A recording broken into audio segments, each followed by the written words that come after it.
သူတို့ခေါင်းပေါ်တဲတဲ့စီမှာအန်ဒီယေကြီးတစ်ခုရောက်နေတယ်ဆိုတာကိုတော့သတိမထားမိကြပါဘူး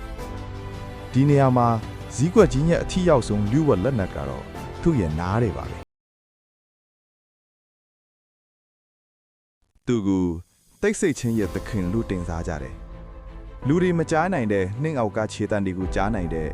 တဘာဝရဲ့အတန်လိုင်းဖန်းဆက်ကြီးအကြောင်းပြောပြမယ်ဒီ Great Grey Owl လို့ခေါ်တဲ့ဇီးကွက်ကြီးရဲ့အတောင်မမွေးတွေဟာလေတိုးတန်လုံးဝမထွက်အောင်တဘာဝကဖန်တီးပေးထားတာပါဒါကြောင့်တားကောင်တွေသတိမထားမိခင်မှာပဲအနာကိုတိတ်တဆိတ်ရောက်လာနေတာပေါ့သူ့ရဲ့တားကောင်ဖြစ်တဲ့ Vol ကြွက်ငယ်လေးတွေကတော့နှင်းဆောင်အောင်မှာပုံအောင်နေကြပါတယ်ဒါလောက်ကျေပြောတဲ့နှင်းဖင်ကြီးထဲမှာအဲ့ဒီကြွက်တွေကိုရှာဖွေဖို့ဆိုတာမထင်နိုင်လောက်တဲ့အလုပ်တစ်ခုပါပဲဒါပေမဲ့ဒီအေးတန်ကိုတွန်းလှန်ပြီးအသက်ရှင်နိုင်ဖို့သူဟာတနေ့ကိုကြွက်ခဏကောင်လောက်မဖြစ်မနေရှာဖွေစားတော့ရပါတယ်ဘိုးကြွက်တွေကလည်းအေးတန်ကြောင့်တေမသွားအောင်အစာကိုမပြတ်တမ်းရှာဖွေစားတော့နေရတာပါသူတို့ခေါင်းပေါ်တဲတဲ့စီမှာအန်ဒီယေကြီးတစ်ခုရောက်နေတယ်ဆိုတာကိုတော့သတိမထားမိကြပါဘူးဒီနေရာမှာဇီးကွက်ကြီးရဲ့အထီးရောက်ဆုံးလူဝက်လက်နက်ကတော့သူ့ရဲ့နားတွေပါပဲ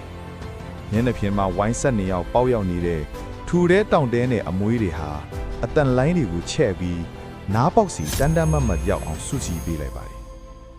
မီတာဝက်လောက်ထူတဲ့နင်းထူအောက်ကခြေတန်းတွေကိုလူတွေမကြားနိုင်ပေမဲ့သူ့အတွက်တော့အကျယ်ကြီးကြားနေတယ်လို့ပါပဲအာယုံခံမိုက်ခရိုဖုန်းအလုံး60တက်ဆင်ထားတဲ့အထူးကင်မရာနဲ့ကြည့်မယ်ဆိုရင်ဇီးကွက်ကြီးဘာကြားနေရတယ်ဆိုတာကိုပုံဖော်လို့ရပါတယ်ကင်မရာမှာမြင်ရတဲ့အတိုင်းနှင်းအောက်ထဲကကြွက်ဘယ်နားမှရှိနေတယ်ဆိုတာသူသိနေပါပြီကဲသူစတင်လှုပ်ရှားပါပြီ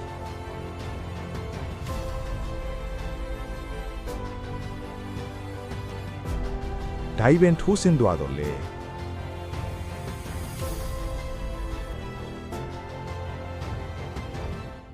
ဒီတခါတော့လွဲသွားခဲ့ပါတယ်